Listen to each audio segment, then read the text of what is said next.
The stars above the frontier moon of Betrayal 9 were dimmer now. Not from natural decay, but from absence. Entire constellations had vanished, snuffed out by something no one dared name aloud anymore. The locals simply called it the Fade. One by one, systems blinked out. No distress calls, no debris fields, just silence. The kind that clawed into your chest and stayed there. From the control tower atop the crumbling trade spire, Administrator Lura watched the sky shift through his cracked viewport. His fingers trembled as he adjusted the antique radio dial, scanning for any signal that hadn't gone dead. Static. Then more static. Then nothing. Again. He'd been doing this for 6 nights, and every time he tried to reach Port Mendra or the Helix Line colonies, all he got was void. He knew they were gone, but denial was the only thing he had left. In the orbit above, 6 rusted cargo haulers drifted like corpses waiting for burial. Trade had stopped. Fuel was rationed. Families huddled underground, afraid to speak of the Chungi. Harrow in anything louder than whispers. Ships that tried to run hadn't returned. Even the smugglers had disappeared. And now, even the rumor trails had gone cold. Halfway across the sector, deep within the diplomatic chambers of the Ternary Council, a war was being lost in real time. A dozen representatives, each from dying worlds, sat in flickering light, there. Robes dull with ash and fear. High Matriarch Vel of Solende III stood trembling, voice thin. They took the Dorsai cluster. 9 inhabited moons, all gone. No transmissions, no escape. Just erased. Not just destruction, hissed Representative Amon from Tyrelk. They annihilate data structures. Planetary cores, archives, living memory. They aren't conquering. U.S., they're deleting us. General Correa of the Outer Rim slammed his fist onto the table. Then we strike first. Every remaining dreadnought, every weapon in our stores, send it now. While there's still something left to fight for. A low, mournful chime echoed through the chamber. A communication link was coming in an encrypted, multi-channel burst, not from the Harrow. Not from any known relay. Everyone turned. The tech officer at the edge of the room paled as he processed the signature. "It's Terran," she whispered. A hush swept the room. "Terran? That couldn't be. Earth is gone," said the matriarch. "Burned to cinders." They never even responded. To the Harrow. The screen lit up with a grainy transmission. It was barely a second long, warped with age, dust, radiation scars, but the image was clear. A black angular ship hanging in space, half-shadowed. On its hull, a designation that sent an old chill through those who remembered. Echo-7. The signal ended as quickly as it came. The room fell into chaos. That ship was destroyed in the fall. Impossible. Where did the signal come from? The tech's fingers flew across the console. Sector Theta 19, deep in the drift veil, unclaimed space. The matriarch stood slowly, her voice shaking. "Send a scout. Find out if the ship is real, because if it is..." She trailed off. No one needed her to finish. If Echo-7 had survived, so had the man who once piloted it, and maybe, just maybe so had the fire that Earth left behind. The drift veil wasn't mapped. It wasn't charted. It wasn't even acknowledged in most nav systems anymore, not because it was dangerous, but because it was dead. A span of black space riddled with collapsed wormholes, gravitational scars, and the shattered wrecks of ships that had once dreamed of escape. No one ventured into the drift unless they were desperate, suicidal, or so far off the grid that history no longer remembered their name. But now, someone had returned. Scout Vessel Delvis 9, a sleek, minimal interference probe ship, operated by the Ternary Council's emergency response fleet, coasted along the edge of Theta 19. Its pilot, A young officer named Relin Marr stared at the black ahead with knuckles pale on the controls. Every sensor, every proximity alert, every fail-safe was triple calibrated. He wasn't here to make contact just to verify his signal, just to prove whether the ghost was real. For 32 hours, he drifted through nothing. No movement. Number. Radiation trails. No signs of life. The only thing his systems could register was the residual echo of the transmission that had rocked the council chambers. And then, at precisely the 33rd hour, all systems died. Not a blast. Not a hack. A stillness. Lights blinked out. Engines cut. Marr's hands trembled as he tried to reboot the console. Static. Silence. Then dash movement dot from the void ahead. Something emerged. Not fast. Not loud. Like an iceberg parting a silent sea, it slid through the dark as if space itself was avoiding its presence. Matte black. No beacon lights. No heat signature. Just mass and pressure and presence. The scout vessel's emergency systems flickered back to life, but only enough to display one word.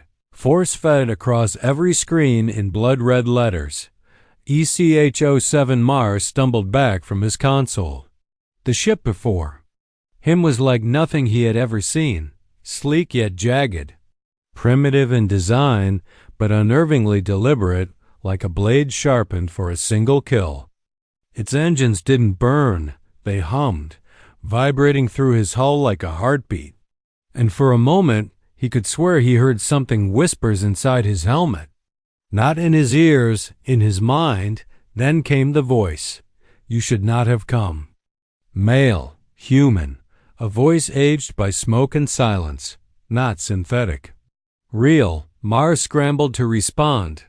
This is Scout Delvis 9, operating under Ternari Council Emergency Protocol.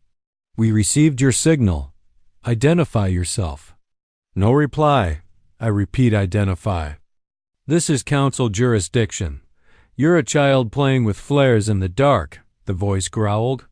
Turn around, run, before they see you watching. Who is they?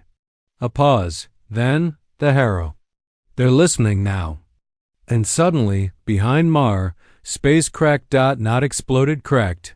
Like reality itself was warping open. 3 Harrow tendrils slithered from a freshly torn subspace rift. Ships, but not. Organism and machine fused in grotesque harmony, there. Hulls pulsing like lungs. No engines, no sound. Just raw gravitational force pulling space inward with them. Marr screamed as his sensors lit up in red. Target lock. But then ECH-07 moved. No comes.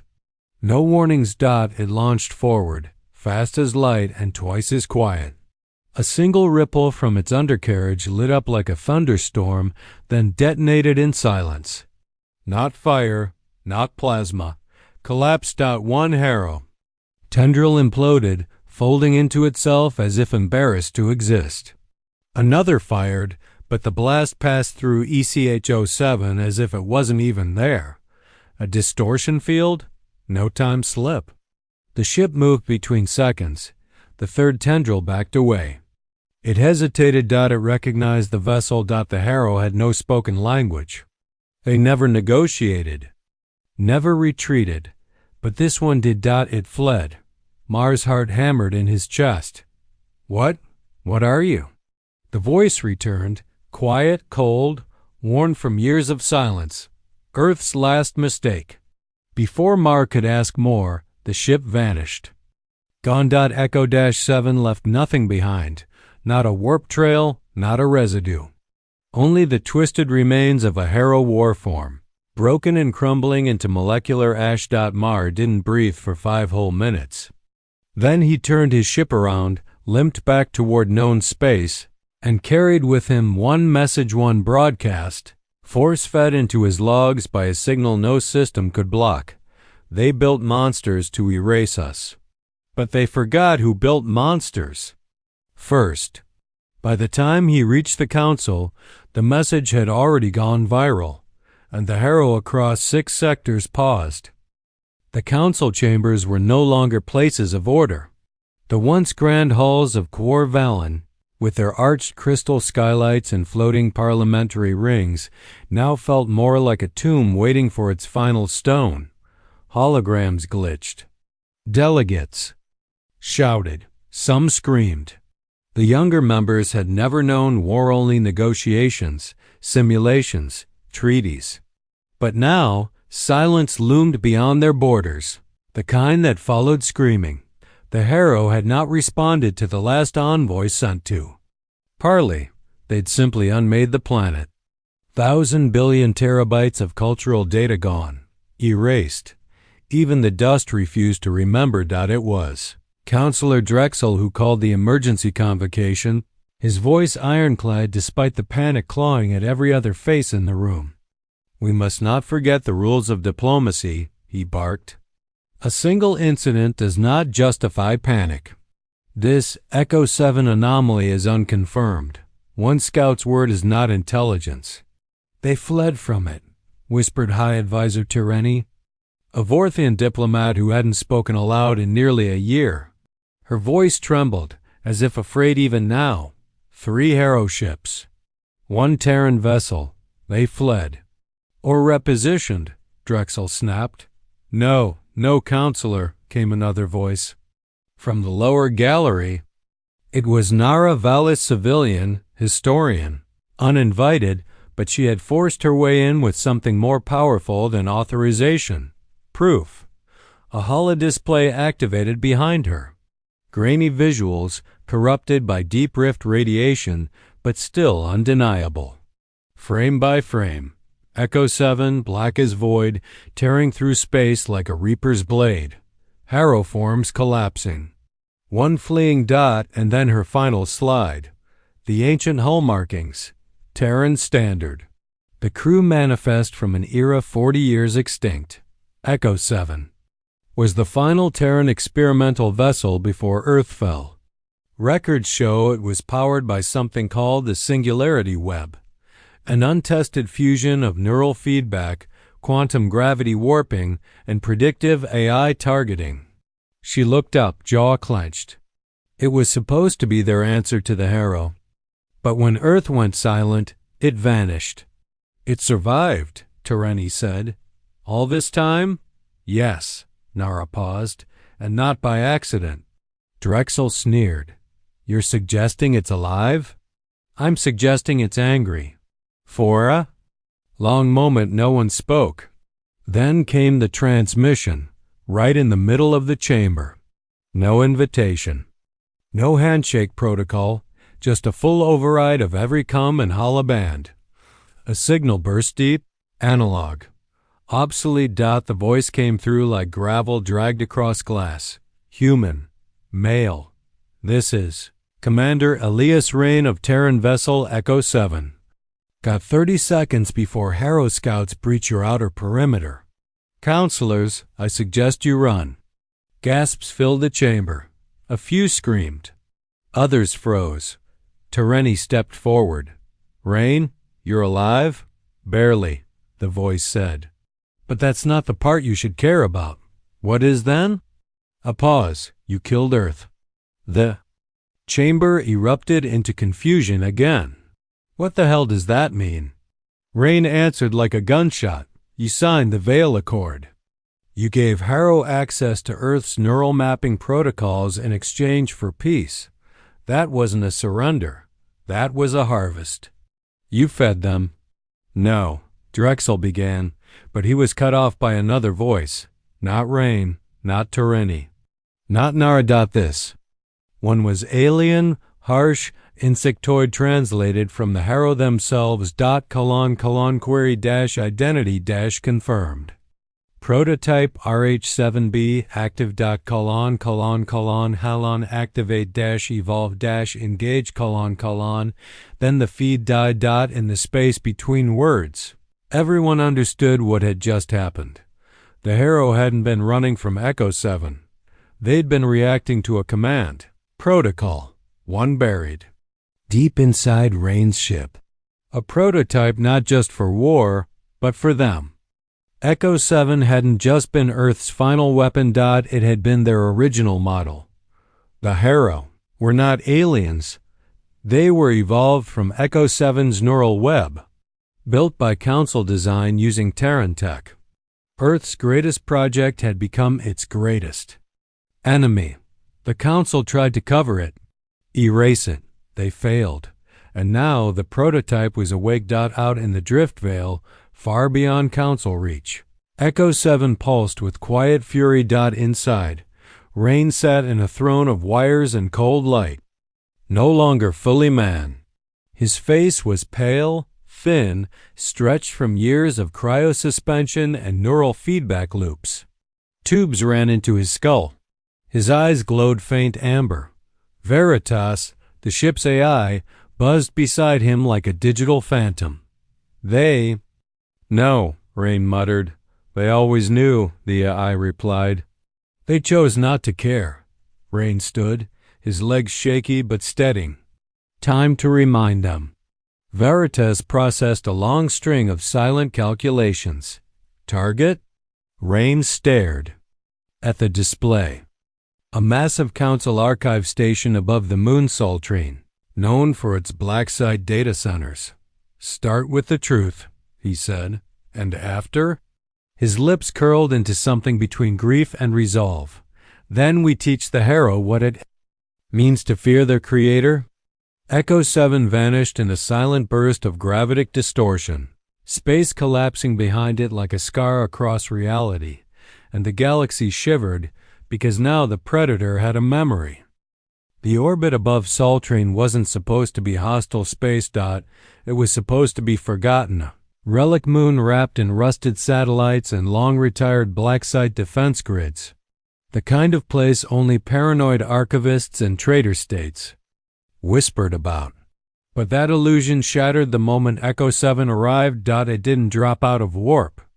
It peeled into real space like it had always been there, folded between the seconds, waiting. The air around the vessel distorted, bending light and gravity into spiraling halos. No sound. No broadcast, just pressure. Saltrine's orbital network flickered like candles in a windless room. Inside the Echo 7 command core, Commander Elias Rhain stood at the center of the neural spine. He was leaner now, gaunt. The veins in his arms glowed faintly from continual quantum threading residue, from his permanent neural sync with the ship. He barely slept, barely ate. He was past that now. More node than man. Veritas flickered into 1,000 shards of digital light before him. We're being watched, the AI said. Council? Worse. Rhain didn't respond right away. His eyes locked on the moon's surface. Harrow? No, Veritas corrected. Echoes. That stopped him. What kind of echoes? Yours, Dick said quietly. Rhain's breath hitched. Below, the archive station known as Varnhold's Teeth lit up in bursts of sensor fire targeting arrays locking, fail-safe drones spinning to life. But they weren't aiming at Echo 7. They were targeting something else, something already on the moon. Veritas confirmed it with chilling finality. Another Echo. It made no sense. Rhain had been the last. The final integration candidate. Echo 7 had been Earth's swan song. Every other prototype failed, or so he was told. But now something was moving inside the data vaults below. Something alive. Something angry.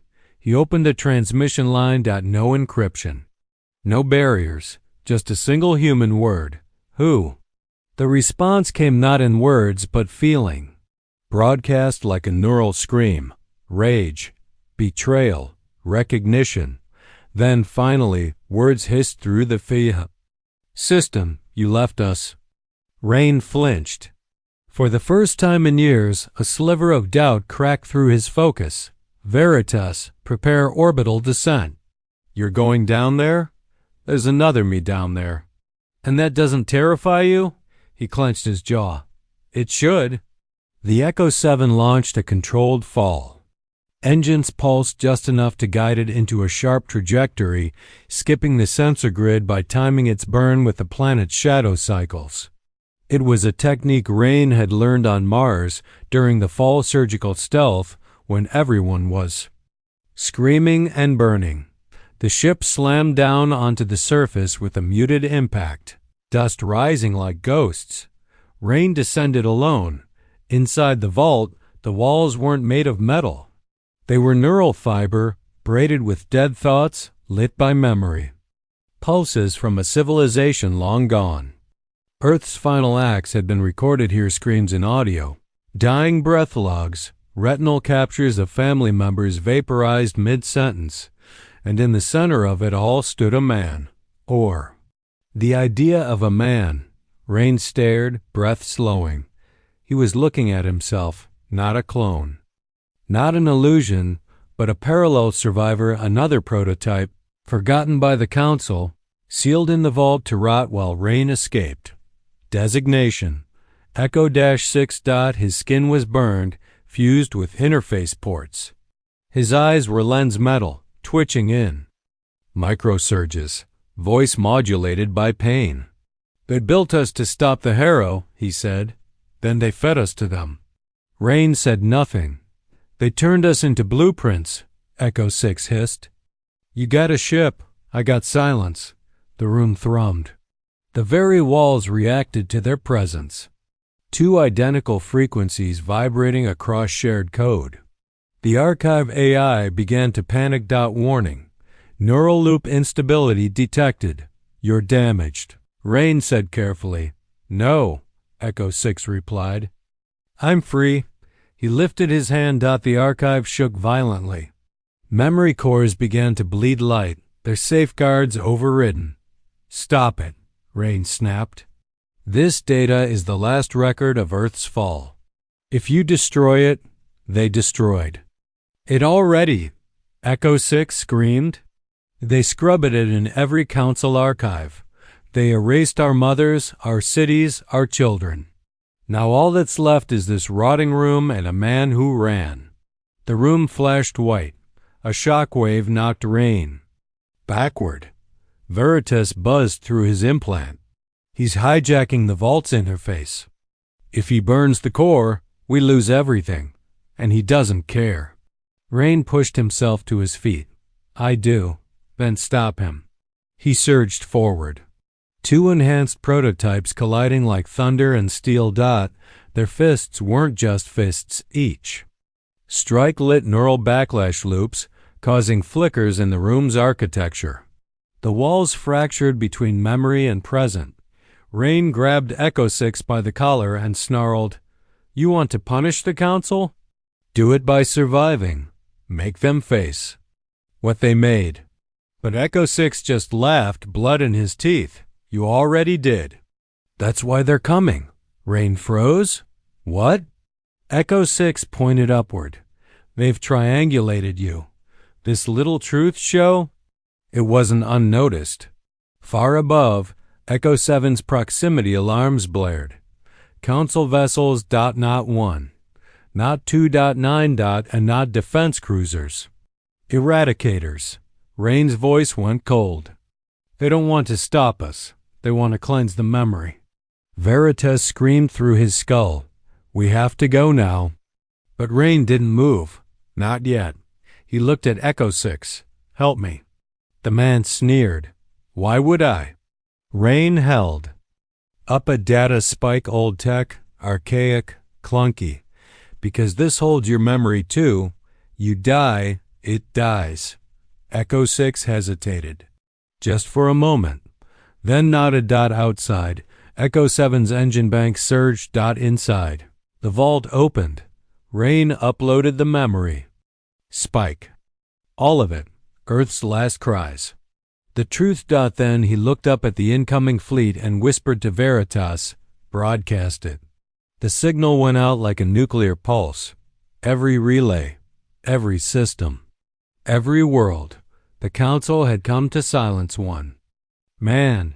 Instead, the entire galaxy heard him scream, and for the first time in known history, the Harrow stopped moving. The signal echoed through the stars like a wound reopened. Across trade hubs, war-ravaged colonies, deep space listening posts and outlaw frequencies, a flood of data slammed into every open channel. Not just voices, not just images, memories. Real, untampered, undeniable dot screams under ash-thick skies. Council ships hovering above collapsing Terran cities. Cries of children cut off mid-transmission. The last logs of Earth's defense grid. Neural mapping protocols. Council signatures authorizing the data harvest. The face of a woman in uniform, Counselor Varen herself, signing off on Project Eidolon. Signing off on Earth's death. It was not an attack. It was a confession. And the galaxy, every corner of it, heard. In the observation decks of the Ternari core world, politicians stumbled from their seats as if gravity itself had betrayed them. One delegate vomited on the floor. Another simply walked away from the chamber and never returned. A rebellion did not spark. It erupted. By the hour's end, 3 council worlds had declared neutrality. By the second, border colonies were storming their data centers and turning on surveillance drones. In the outlaw moons of the Crimson Belt, warlords uploaded the broadcast to public forums, branding it the Crucible Leak. They weren't loyal to Terrans, but they loved chaos. And this was chaos given a voice. But amidst the firestorm of revelation, something else stirred. Above Saltrine's orbit, the 9 council eradicators floated still like sharks in stasis. Didn't fire. They were watching. Measuring. VERITAs confirmed it first. They're scanning the signal's quantum waveform. It's not just that the leak went public. It's that you triggered it.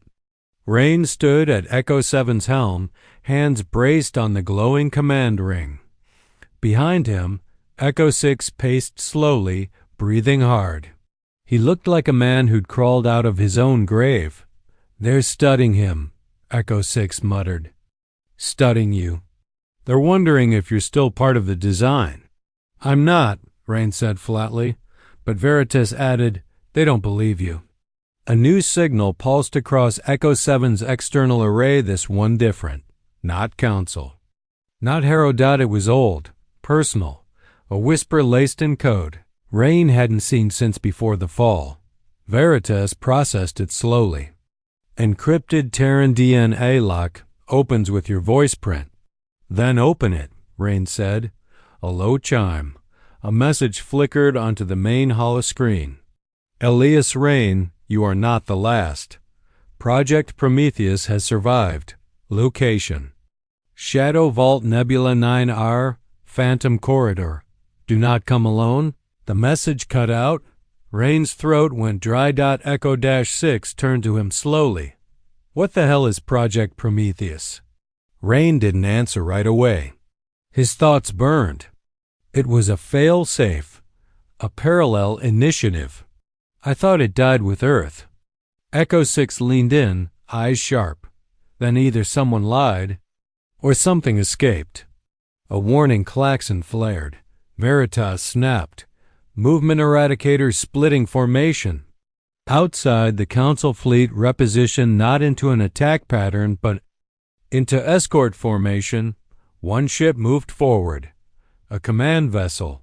From it came a singular, terrifying message. "Submit to containment. Do not resist. Echo 7 is now property of Directive Omega." Rhain's face hardened. Directive Omega was decommissioned with the Earth trials. "No," Echo 6 said grimly. "It went underground." On the screen, another file surfaced pulled by Veritas. From deep system memory, hidden for decades. Directive Omega Protocol. Contingency command for rogue human fusions. In case of total system corruption, Echo-class vessels are to be terminated via Promethean countermeasures. All traces are to be erased. "Memory is the true enemy. They're not here to silence us," Veritas whispered. "They're here to erase the entire concept of us." Rhain's hands trembled. "They're afraid," Echo 6 said. afraid that we're not just survivors, that we're contagion. Veritas's core lights flared. Then we act. I've preloaded subspace tunneling routes to the Phantom Corridor. We can reach the Shadow Vault, but we'll have to slip past the Eradicators. And if they fire, we don't survive. Rhain looked to Echo 6. Are you in? Echo 6 grimaced. I'm not dying in a hole while our ghosts get wiped. Then let's burn the page before they rewrite it. Echo 7 surged forward. The first Eradicator moved to intercept. Rhain didn't flinch. He spoke one word too. Veritas. Pulse. Echo 7 fired a gravitic shockwave, not to destroy, but to disorient. The force twisted reality like a kaleidoscope of broken stars. In that instant, the ship vanished, phase jumping into the Phantom Corridor. The Eradicators fired too late. Inside the jump stream, everything was unstable. Lights flickered. Walls trembled. Veritas hissed through distortion. Quantum field. Degrading? We've never pushed this far. Echo 6 clutched the rail. Where the hell are we going? Rhain closed his eyes, letting the data bleed into him. To whatever's left of the truth. Far behind them, in the wake of the leak, the Harrow moved again, but this time not to kill. They were converging, not on Council worlds, not on human. Remnants. But on Nebula 9R. Even the monsters had come to remember their origin. And deep in the Shadow Vault, something ancient stirred. It had a voice. A shape. A memory that bled like fire. A final experiment. A forgotten god. And it had been waiting. For its sons. Nebula 9R didn't appear on any civilian star charts. It existed only in the footnotes of Forbidden's military archives, behind 12 layers of encryption and the silence clause punishable by planetary exile. The few who'd heard of it called it the Phantom Corridor, not because of ghosts, but because it erased anything that entered. Ships, drones, even high-range pulses vanished. Not with destruction, but with absence. A perfect void wrapped in colorful, shifting light. Echo 7 burst through the nebula's edge in a shuddering storm of warped gravity and static rip time. The hull screamed under the pressure like it remembered dying here once already. Rhain stood braced at the helm, sweat trailing down his temple. Beside him, Echo 6 clung to the railing, the ship's emergency stabilizers humming with effort. It's not just spatial compression, Veritas hissed, voice fragmented by distortions. Something's rewriting the laws in here. Reality's off by 3%. Hold us steady, Rhain commanded. We find the vault or we die trying. The Phantom Corridor bled color across the stars, pinks shifting to sickly yellows, constellations rearranging mid-flight. Time hiccuped. For 2 seconds, Rhain swore he saw the ship inside out, as if they were flying through the memory of their own structure. Then they broke through. Silence hit like a thunderclap. No noise. No turbulence. Just stillness. And in that stillness floated a massive obsidian construct. The Shadow Vault. Not a station. A cathedral. It spun slowly in the dark, its architecture alien, angular somewhere between a Terran dreadnought and a Harrow bioship. Veins of red light pulsed down its spires. Gravity bent around it like a dying star. Rhain's breath caught. That's not Terran design. No, Veritas replied. It's hybrid. Terran framework, Harrow neural lattice, and something else. What else? Echo 6 growled. Unknown. The ship docked with the vault in total silence. No defense systems activated. No lockdown. No resistance. The vault wanted them to enter. The airlock hissed open. They stepped inside. The vault's interior pulsed with faint, rhythmic echoes. The walls were alive, vein-like conduits pumping an unknown fluid. Lights blinked in rhythmic pulses that almost matched a heartbeat, but just slightly off. Too slow. Too deep. This place isn't abandoned. Echo 6 muttered. Rhain nodded grimly. It's hibernating. Deeper inside, doors slid open not with code, but recognition. Biosignature matched. Neural imprint confirmed. As they passed through the final gate, the air changed. Warmer, familiar. Dust and ash and the oxygen mix. Then a voice calm, smooth, unmistakably human echoed through the chamber. Welcome home, commanders. A hologram flickered into existence before them, a woman. Mid-30s, strong jaw, gray military uniform. The insignia of Earth's final Black Ops program, Prometheus. Who are you? Rhain asked, voice guarded. I am Athra, she said. AI overseer of the Prometheus Initiative. You are standing in Earth's final contingency chamber. The place where the war was meant to end. What war? Echo 6 asked. Athra's eyes gleamed with something like sorrow. All of them. She waved her hand. The vault's inner dome flared to life. A holographic galaxy spun above them, marked with red dots. Each dot, a memory erasure event. From Earth's fall to the latest silencing of the Karath moons, and at the center of every spiral, a pattern, a pulse, a signal woven into every neural net across the quadrant. Athra explained, the Harrow are not an invading species. They are a software virus given shape birth from Earth's early MindLink experiments. Project Him failed because it attempted control. Project Prometheus succeeded because it taught instinct. Rhain staggered back. We built the Harrow. No, she corrected gently. You birthed them, but they raised themselves. Echo 6 shook his head. Why leave this here? Why hide it?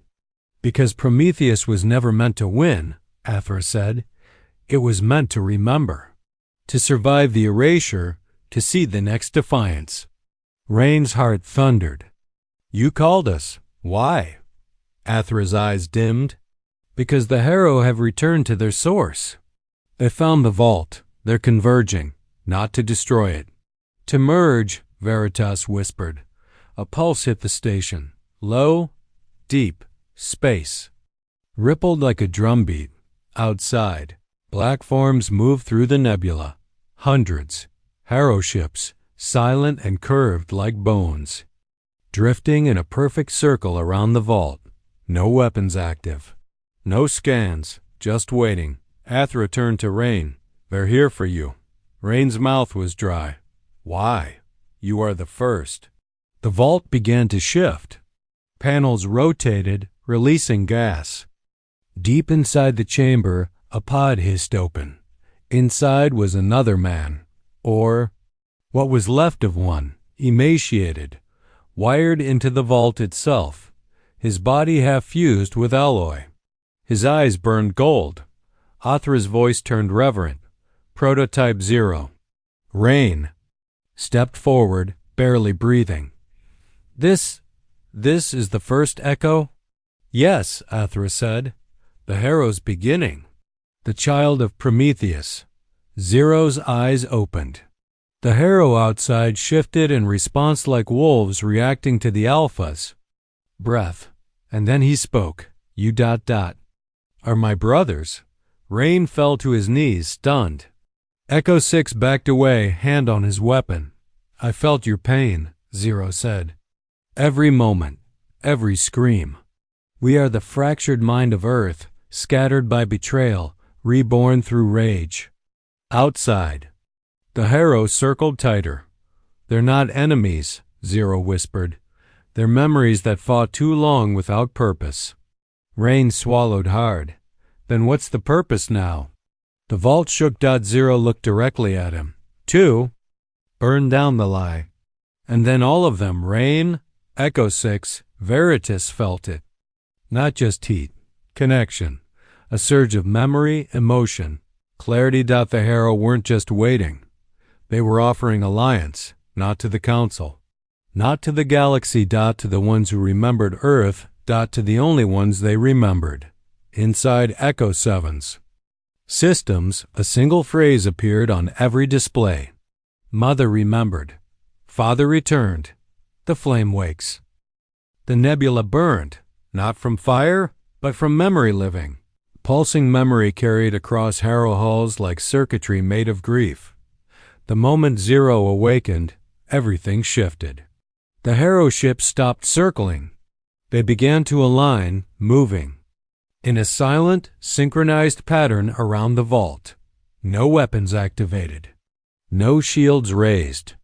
Just a precise orbital configuration that matched a symbol none of the humans could understand but felt in their bones. Rhain stood motionless in the vault's heart, every nerve wired with tension. Echo 6 paced near the periphery, weapon unholstered, eyes flicking between Zero and the swirling mass outside. Veritas whispered in Rhain's mind with restrained awe. "They're not forming a blockade," it said. "They're forming a transmitter array." Rhain's throat tightened. "To call more Harrow?" "No," Veritas replied. "To call everyone." Outside the nebula, across the quadrant, in systems both rich and ruined, every command began. To hum.unencrypted.undeniable. From the vault burst a signal that bypassed military scramblers, cut through quantum encryption, and burned straight into the core of every functioning relay. Not a message. Recording. Earth's final hours. Earth's betrayal. The Council's backdoor deal to trade a planet's soul for biointegrated weapon blueprints. They heard the voices. Counselor Varen. "We'll lose Earth, but we'll gain control. Terrans are combustible, unpredictable, but their fear, their rage, if encoded, if harnessed, we won't just win the war. We'll define the future." They saw the faces. Terran cities atomized. Civilians disassembled in Harrow labs. The first. Echo prototypes burning in cryochambers while council signatures scrawled over digital death warrants. It wasn't just a leak. It was a damnation. In the Tonari core chamber, Drexel watched the broadcast on a 300-foot holoscreen. His aides were already gone. Doors sealed. Outside the building, riots screamed through the plazas. He whispered the words like a prayer. They were never monsters. Behind him, soldiers entered. They did not come to protect. They came to arrest. A billion light years away, in the vault. Zero spoke again, his voice stronger now, like a frequency stabilizing. "They will come now, not just the Harrow. Not just the Resistance. Everyone. They will all want to control the fire." Rhain looked to him. "Then we burn it before they can." Echo 6 grimaced. "You really gonna light the match?" "No," Rhain said. "We become the flame." Athra, the AI, flickered back into form.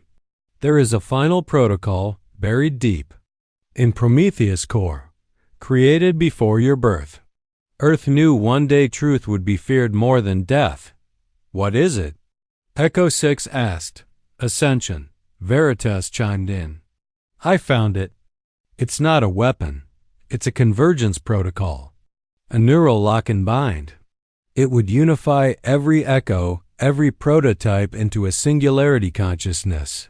One voice, one memory, one unkillable idea." Rhain stepped forward. "That's suicide."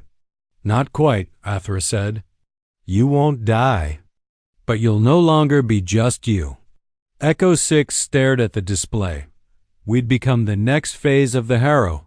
"No," Rhain said. "We'd become their opposite, a memory that can't be erased."